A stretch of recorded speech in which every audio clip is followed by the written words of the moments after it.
Começa mais uma edição do JR 15 Minutos, o podcast da Record que aprofunda as notícias que mais mexem com a nossa vida. As forças de defesa de Israel realizaram o maior ataque contra o Hezbollah no Líbano desde o começo da guerra na faixa de Gaza. Segundo o Exército, a operação tinha como alvos 800 locais controlados pelo Hezbollah, grupo terrorista aliado do Hamas. Depósitos de armas e munições foram destruídos. A tensão no Oriente Médio cresce a cada dia. A crise se agravou após uma ação do exército de Israel que lançou um forte ataque no Líbano. Quase 600 pessoas morreram e o número de feridos se aproxima de 2.000. Foi o dia mais sangrento no país desde a guerra de 2006. Os bombardeios, que provocaram pânico e fuga em massa da população, tinham como alvo líderes do Hezbollah. Por outro lado, o grupo extremista afirmou ter atacado vários alvos israelenses, incluindo uma fábrica de explosivos que fica a 60 quilômetros de Israel. Porque após quase um ano de conflito contra o Hamas, o governo israelense mira o Hezbollah. Qual é a relação entre os dois grupos? E como a escalada do conflito afeta o mundo? O 15 Minutos de hoje discute esse tema com Samuel Feldberg, especialista em conflitos no Oriente Médio, professor convidado e doutor em Ciências Políticas pela Universidade de São Paulo, a USP. Doutor Samuel, seja bem-vindo ao 15 Minutos. Muito obrigado pelo convite. E quem nos acompanha é o correspondente do Jornal da Record em Israel, Matias Brotero. Matias, hoje o exército de Israel anunciou que matou um importante líder do Hezbollah, é isso? Oi, Leandro. Oi, doutor Samuel. Isso mesmo, o anúncio foi feito nas redes sociais. Segundo o governo de Israel, Ibrahim Mohamed Kabissi, comandante da força de mísseis e foguetes do Hezbollah, foi morto em um ataque aéreo em Beirute, mais especificamente nos subúrbios. Kabissi fazia parte do grupo extremista desde a década de 80 e já ocupou vários cargos da hierarquia do Hezbollah. No anúncio, as forças israelenses de defesa disseram que outros comandantes do Hezbollah também estavam no prédio bombardeado. Bem, durante um pronunciamento na base de inteligência militar israelense, o primeiro-ministro Benjamin Netanyahu afirmou que o Líbano está em perigo e que quem tem um míssil na sala e um foguete na garagem não terá uma casa. Doutor Samuel, é um recado claro que mostra que Israel não medirá esforços e talvez nem mesmo as consequências na luta contra o Hezbollah? Aqueles que nos ouvem talvez não tenham a dimensão do problema que Israel está enfrentando. Ao longo de praticamente um ano, toda a população da fronteira no norte de Israel teve que ser deslocada por causa dos lançamentos de foguetes e de mísseis antitanque contra a população israelense. Só não houve um número muito maior de civis israelenses mortos porque eles não estão lá e porque as defesas antiaéreas de Israel conseguem dar conta dos lançamentos de foguetes por parte do Hezbollah. Mas a organização terrorista lançou milhares e milhares de foguetes contra o território israelense no momento em que Israel estava lutando para impedir um outro grupo terrorista de atuar no sul do país. Chegou o momento de dar um recado claro para o Líbano de que se as forças libanesas não impedirem uma organização terrorista de atuar a partir do seu território, eles vão pagar o preço. E é isso que está acontecendo ao longo dos últimos dias. Agora, doutor Samuel, a escalada do conflito provocou pânico no Líbano, com alertas de evacuação e filas de pessoas tentando uma fuga em massa do país. Qual a relação entre a população do Líbano e o Hezbollah? O recado de Netanyahu é, de certa forma, uma ameaça a toda a população, né? Na verdade, não. O recado do primeiro-ministro Netanyahu, com quem muita gente tem muitas diferenças e não há consenso sobre a forma como Netanyahu vem conduzindo a política israelense, mas neste caso ele tem o apoio de praticamente toda a população. Netanyahu está dando um recado para aqueles elementos da população libanesa que são coniventes com o Hezbollah ou que colaboram com o Hezbollah. Ele está dando um recado para aqueles cidadãos libaneses que têm nas suas casas mísseis que podem ser lançados contra o território israelense. Ele está dando um recado para aqueles libaneses que colaboram com uma organização terrorista. E essa população não está abandonando o território do Líbano. Eles estão abandonando um território na fronteira a partir do qual o Hezbollah lança mísseis contra o território israelense, o Hezbollah ameaça organizar uma invasão do território israelense, da mesma forma como o Hamas fez no dia 7 de outubro. E o governo de Israel não vai permitir que o dia 7 de outubro se repita na fronteira norte do país. Dr. Samuel, é um conflito que já se prolonga há vários anos. Inclusive, o ataque de ontem foi o dia mais sangrento no Líbano desde 2006. Para contextualizar quem está ouvindo a gente aqui, qual a cronologia desse embate entre Israel e o Hezbollah? Muito boa pergunta, Matias. Esse é um conflito que tem praticamente 50 anos. Já em 1978, Israel invadiu o sul do Líbano para eliminar daquela região terroristas palestinos que faziam, na década de 1970, o que o Hezbollah faz nos dias de hoje. Em 1982, Israel invadiu o Líbano e expulsou os terroristas palestinos de lá, e como consequência dessa invasão do Líbano em 1982, surgiu uma organização terrorista aliada do Irã, que provavelmente teria sido formada mesmo que não tivesse havido intervenção israelense, porque o objetivo do Irã era criar um aliado regional que pudesse representar os seus interesses na fronteira de Israel. E desde 1982, essa organização terrorista vem atuando contra o território israelense. Com maior ou menor intensidade, no ano 2000, Israel se retirou totalmente do território libanês, eliminando qualquer justificativa para que o Hezbollah continuasse atuando contra Israel. De nada adiantou. Continuou havendo ataques do Hezbollah contra Israel. Em 2006, a organização terrorista invadiu o território israelense, sequestrou 3 soldados, e a guerra de 2006, que durou 34 dias, foi uma reação de Israel à invasão do seu território e ao sequestro dos seus soldados. E o Hezbollah deveria ter aprendido a lição, mas o que eles optaram por fazer foi reconstruir os seus arsenais com o apoio do Irã, com o apoio da Síria e com a presença de tropas do Hezbollah junto à população civil, utilizando a população civil como escudos humanos. E o que eles estão sofrendo agora é o resultado dessa organização que durou todos esses anos e que agora recebe a retaliação.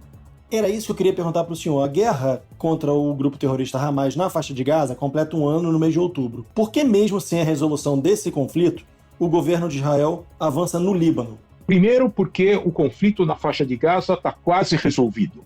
Os israelenses ainda estão engajados na tentativa de libertar os reféns que estão nas mãos do Hamas, os terroristas e a liderança do Hamas que ainda estão vivos no sul da faixa de Gaza, estão num território cada vez mais contido, e é necessário hoje um contingente muito menor de soldados israelenses para tentar eliminar totalmente essa ameaça.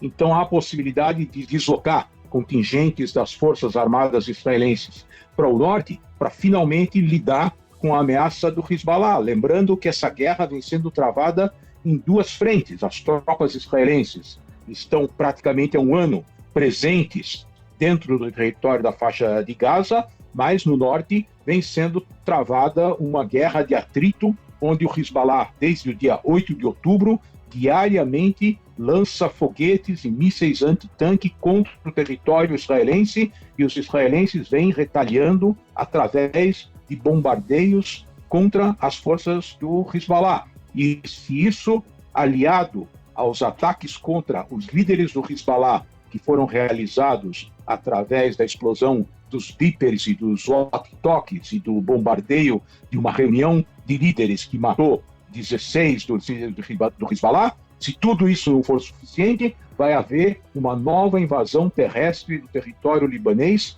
e eu ressalto mais uma vez, com a exclusiva finalidade de garantir que uma organização terrorista presente no Líbano não possa fazer o mesmo que o Hamas fez a partir da faixa de Gaza no dia 7 de outubro. Doutor Samuel, eu queria saber exatamente isso. Qual é a relação entre os dois grupos? Sufocar o Hezbollah no Líbano enfraquece o Hamas na faixa de Gaza? Não, os dois são aliados do Irã, e a única coisa que eles têm em comum é o objetivo de destruir o Estado de Israel. O Hamas é uma organização fundamentalista islâmica sunita, um filhote da Irmandade Muçulmana do Egito, não tem absolutamente nenhuma relação com os membros do Hezbollah, que são xiitas que vivem no sul do Líbano. O único elemento em comum que eles têm é serem os dois aliados, nesse momento, do Irã, com o objetivo de destruir o Estado de Israel. Nos últimos meses, a popularidade de Netanyahu vem caindo, e um dos motivos é a falta de acordo para a libertação dos reféns do Hamas. Dr. Samuel, como esse novo conflito pode afetar a imagem e o apoio interno do primeiro-ministro? A população do norte de Israel está absolutamente de acordo com o que as Forças Armadas de Israel vêm fazendo nos últimos dias. É a única possibilidade que eles têm de vislumbrar a possibilidade de voltar para suas casas. Nós estamos falando de alguma coisa em torno de 60 mil cidadãos israelenses que faz um ano que estão deslocados das suas casas. Isso aqui no Brasil seria equivalente a quase 1,5 milhão de pessoas. Isso seria insustentável em qualquer país do mundo. E é por isso que agora que a situação em Gaza está mais próxima de uma solução, os israelenses decidiram abrir uma nova frente, declaradamente, uma guerra contra o Hezbollah e os seus colaboradores, para permitir que a população israelense volte a ter uma vida normal. Agora, doutor Samuel, a reação do mundo todo, foi imediata, né? O governo dos Estados Unidos anunciou o envio de mais militares para o Oriente Médio.